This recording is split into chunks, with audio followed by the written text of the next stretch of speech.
Plop les gens, c'est Xid et aujourd'hui petite vidéo un petit peu différente de d'habitude puisqu'en effet ici on va vous présenter du matériel et plus précisément du matériel de gaming évidemment et du matériel de streaming. Je vais aussi vous présenter plein de vidéos qui permettent en fait de régler tout ce qui est micro et autres pour pouvoir obtenir la meilleure qualité possible avec les micros les moins chers possibles.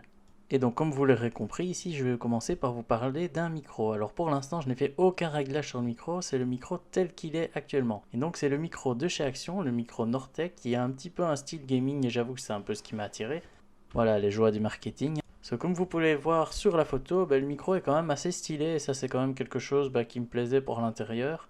Alors il faut savoir que d'habitude j'enregistre mes vidéos avec un casque SteelSeries et du coup ici c'était un peu pour permettre en fait de pouvoir enregistrer plus facilement sans avoir les écouteurs sur les oreilles en permanence et de pouvoir pourquoi pas prétendre à pouvoir enregistrer des interviews par exemple et avoir donc deux ou plus d'interlocuteurs en face du micro. Ça ce sera peut-être un autre test. Je vais vous faire maintenant écouter trois enregistrements différents en fonction du placement du micro. Ça va évidemment être intéressant et important pour la qualité. Yop, comment ça va? Yop, comment ça va, Sexid? Yop, comment ça va, Sexid? Voilà, donc là on a pu voir un peu ce que ça donnait quand on était loin, quand on était près et quand on est à distance normale, je vais dire. Donc ça c'est un peu vos réglages, vous regardez un petit peu où vous voulez le mettre, etc. Et vous savez en fait avec le bouton volume du micro un peu régler tout ça. Bon évidemment si vous êtes à 10 km, même le bouton volume ne changera pas grand chose, vous allez amoindrir la qualité. Donc il faut trouver un peu la distance idéale pour vous au niveau du réglage. Alors de ce que vous avez pu voir, eh bien, on se rend compte que la qualité elle est plutôt pas mal en fait pour ce micro. Donc moi je trouve ça plutôt agréable d'enregistrer avec ça. Je sais pas ce que vous en pensez, après j'ai pas testé 50 000 micros, je suis pas ingénieur du son non plus. Maintenant je trouve que voilà, il y a quelque chose à ce micro. Et surtout au niveau du prix, donc pour 14,95€, franchement on n'est pas volé quand on voit la plupart des bons micros si je puis dire dont on trouve les tests qui tournent aux alentours entre 100 et 200€. Je ne dis pas que la qualité sera aussi bonne qu'un micro évidemment à ce prix là, mais je veux dire pour commencer je trouve que c'est tout à fait correct. Le pied aussi a l'air de qualité et il faut savoir aussi que votre micro sera adaptable sur d'autres perches. Le micro ne propose pas malheureusement de bouton mute, donc à part tourner le volume au minimum. Par contre, il possède une prise casque qui en fait permet d'avoir un retour micro et ça c'est plutôt intéressant. Maintenant, je l'ai trouvé plutôt anecdotique puisque dans mon cas, ça ne donnait pas vraiment ce que ça donnait au niveau de ma sortie audio. À savoir actuellement, justement, mes baffles de chez Action aussi. Et ça, on va y venir juste après. Voilà, donc on va enregistrer ici un petit peu différemment pour vous présenter ici ma solution caméra qui non ne vient pas de chez Action et non je ne suis pas sponsorisé de chez Action, je ne sais pas si je l'ai déjà dit, mais voilà. Donc pourquoi est-ce que ici j'ai utilisé une solution autre que caméra de chez Action? C'est pas une question de qualité ou autre ici, bien que je pense ici qu'on aura de fait une meilleure qualité que les webcams qu'on peut trouver dans le commerce la plupart du temps. Simplement j'ai utilisé mon propre téléphone qui tourne ici sur Android, donc on va parler uniquement de téléphone Android dans ce cas-ci. Et pour ce faire, j'ai utilisé une application qui s'appelle DroidCam. J'ai utilisé l'application DroidCam Pro qui coûte 5,49€. Il existe une version gratuite. La Pro permet simplement de vous débloquer une meilleure qualité au niveau de la sortie simplement. Maintenant, je vous invite par exemple à tester la version gratuite et éventuellement passer à la version Pro si vous le désirez et que vous êtes satisfait de la version gratuite mais que vous voulez améliorer un petit peu l'expérience. Au niveau de la caméra, le gros avantage c'est que du coup on peut la faire tourner en Wi-Fi. Je l'ai testé aussi en câblé, mais justement j'avais quelques soucis avec mon téléphone au niveau de la sortie câble, et donc c'est pour ça que j'ai utilisé le Wi-Fi et je ne le regrette absolument pas. Donc comme vous pouvez le voir, c'est quand même assez fluide, il faut une connexion internet quand même relativement stable, sinon ça ne fonctionnera évidemment pas. Petit désavantage, du coup il vous faudra évidemment un pied pour pouvoir placer votre téléphone, mais ça on y reviendra. Et là de nouveau merci à Action, donc ça on va reparler aussi juste après. Au niveau de la qualité, ça va dépendre bien sûr de votre téléphone, donc plus vous avez un téléphone performant, plus vous aurez une meilleure qualité aussi, c'est logique de ce côté là. Quoi d'autre? Je pense que du coup c'est à peu près tout, c'est vraiment assez simple d'utilisation. Donc vous allez télécharger un petit logiciel sur votre PC qui une fois que votre téléphone est sur le même réseau que votre PC, vous allez avoir simplement une petite adresse IP qui va s'afficher. Donc simplement vous la copiez, vous la mettez au niveau de votre PC, vous lancez, ça se lance tout seul, vous avez directement l'image et autres, c'est parfait. emballer, c'est peser, ça tourne nickel. Donc il y a quelques réglages possibles au niveau directement de la petite appli Droidcam Pro, hein. Donc on va faire un petit test ici. Voilà, on a des zooms, on a des dézooms. Donc là j'utilise directement le réglage via Droidcam Pro. On a aussi une option pour faire tourner la caméra, donc ça peut être pratique en fonction de comment vous avez fait tourner votre téléphone sur le pied. Hop, ça je savais même pas que c'était possible. On a la possibilité ici, alors c'est pas flagrant parce que j'ai déjà une source de lumière, mais on peut activer ou pas le flash du téléphone pour justement apporter une source de lumière. Donc mais si vous n'en avez pas par exemple, ça peut servir. Petit inconvénient, ça va faire chauffer votre téléphone quand même assez fort, en tout cas de mon retour d'expérience. Ça va potentiellement aussi vider votre batterie assez vite puisque vous êtes en mode vidéo. Voilà, donc rien. Voilà. Maintenant, à côté de ça, ça vous coûte 5,50 € plus le prix du pied. Bon, voilà, pour avoir une qualité de caméra quand même supérieure. Alors pour la suite, je vais vous présenter du coup le pied de chez Action. Alors il en existe plusieurs, hein. Donc j'ai pris celui qui était à poser sur bureau. Il y en existe un, je pense que ça doit être le même avec un trépied qui se lève bien plus haut. Et donc vous le voyez ici, un peu filmé à l'arrache, ce que ça peut donner.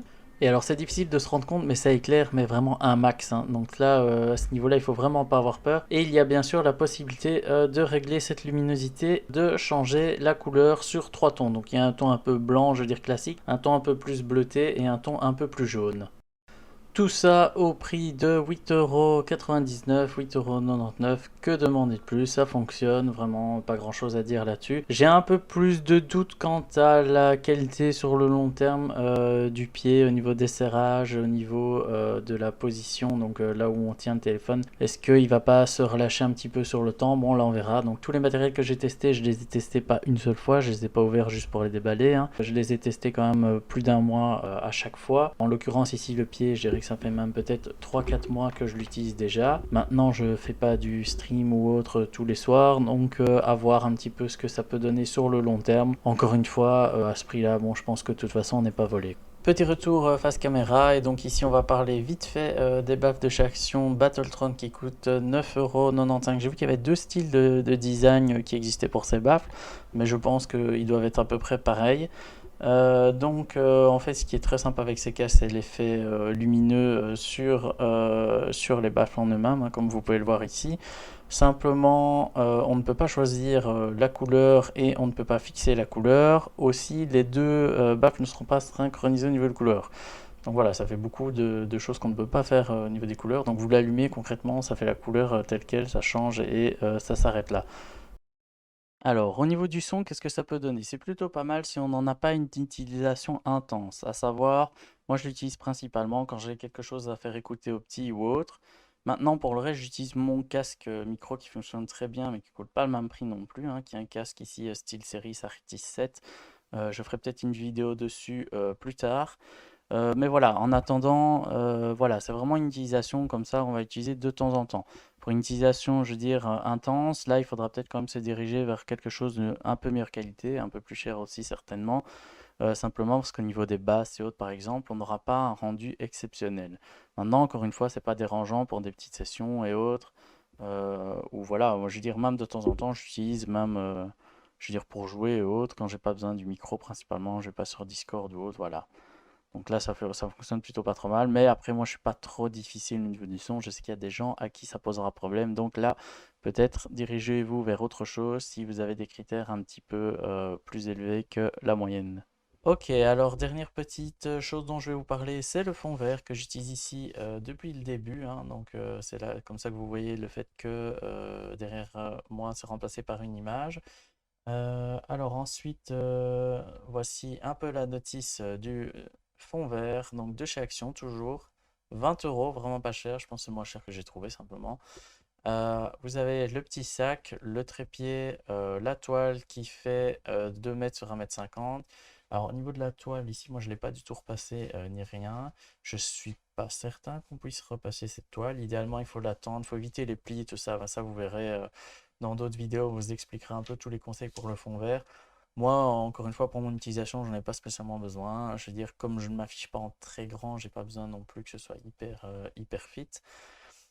Sur OBS, il y aura pas mal de petits réglages de toute façon que vous pourrez faire.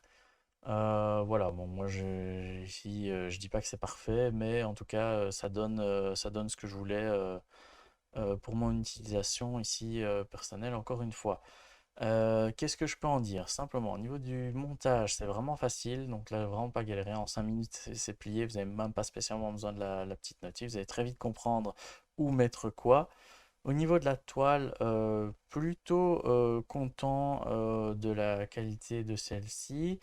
Maintenant, il ne faut pas avoir un apport de lumière derrière cette toile, car sinon vous aurez un espèce d'effet de transparence qui va être difficile à corriger uniquement avec les paramètres OBS. Donc là, je sais qu'il existe des toiles, par exemple, plus épaisses, où vous ne verrez pas à travers, même si vous avez une fenêtre derrière vous, par exemple.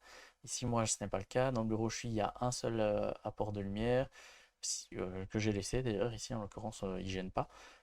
Mais j'ai par exemple la possibilité de fermer le volet si je veux être dans le noir complet avec juste l'apport de lumière en face de la lampe qu'on a vu tout à l'heure qui là reste très importante, hein. Là, il y a rien à faire.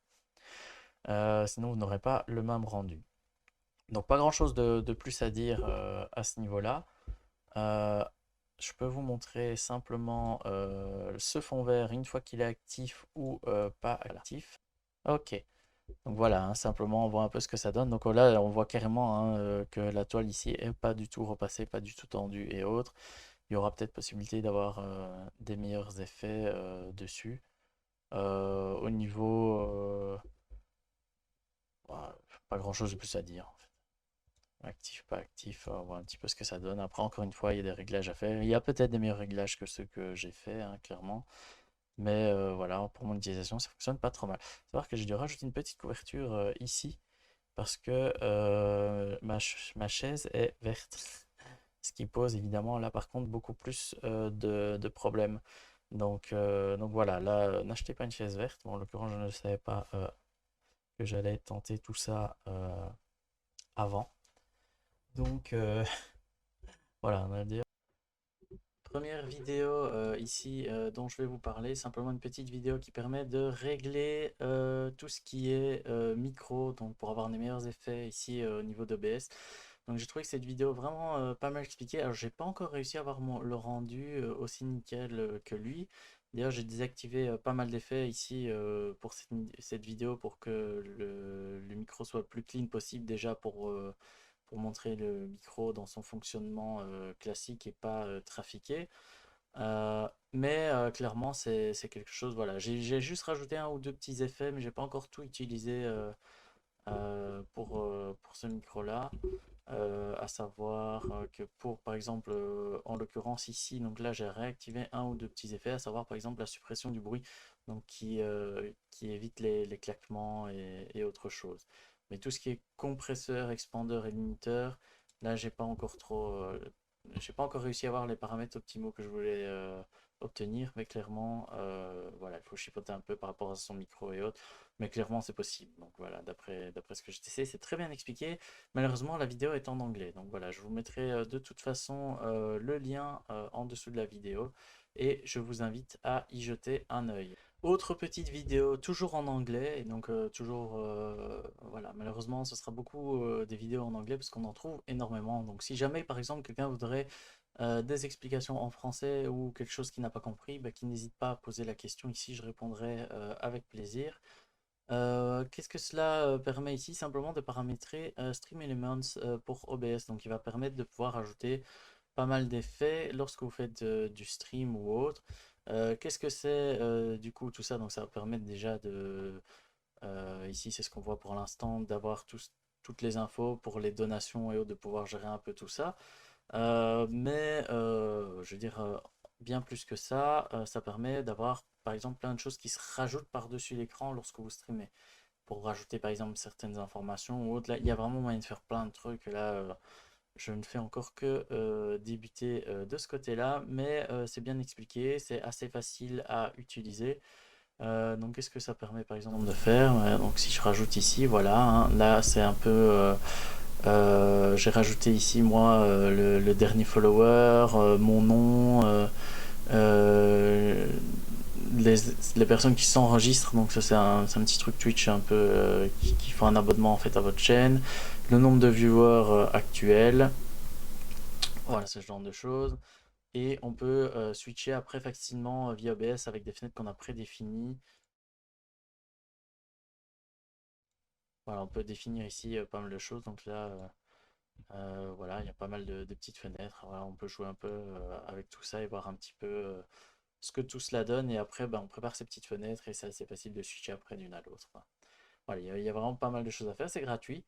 Et ben, je vous invite à y jeter un œil. Et aussi dans OBS, il y a moyen d'ajouter tout ça pour avoir beaucoup plus de contrôle et que ce soit beaucoup plus facile d'avoir ce Stream Elements directement intégré dans OBS. Donc. Alors, dernière petite partie, ben, simplement ici, c'est la vidéo pour le paramétrage du fond vert. Hein. Donc là, on verra un petit peu tous les réglages. Cette vidéo aussi est en français. Alors, dans un premier temps, il parle un peu des choix des fonds verts, donc de comment installer et autres, des sources de lumière et autres, un peu tout ça, donc un peu comme on a vu ici, on sauf que lui utilise des choses déjà un peu plus onéreuses, sans être pourtant exagéré. Donc, je vous invite à écouter un peu tous ces conseils-là aussi, ça peut toujours être intéressant. Et voilà, donc là, on voit un petit peu simplement bah, tous les petits réglages ici pour les fonds verts, voir un peu ce que ça peut donner, autres. Voilà, voilà, donc vraiment quelque chose de sympathique aussi. Et du coup, ici en français, donc voilà, bien expliqué au niveau d'OBS et autres. Très simple à mettre en place, rien à dire là-dessus. Donc tous ces liens-là seront de toute façon en dessous de la vidéo. Voilà, je vous remercie en tout cas de m'avoir suivi ici pour cette vidéo un petit peu différente de d'habitude. Et je vous souhaite à tous, comme d'habitude, bon jeu.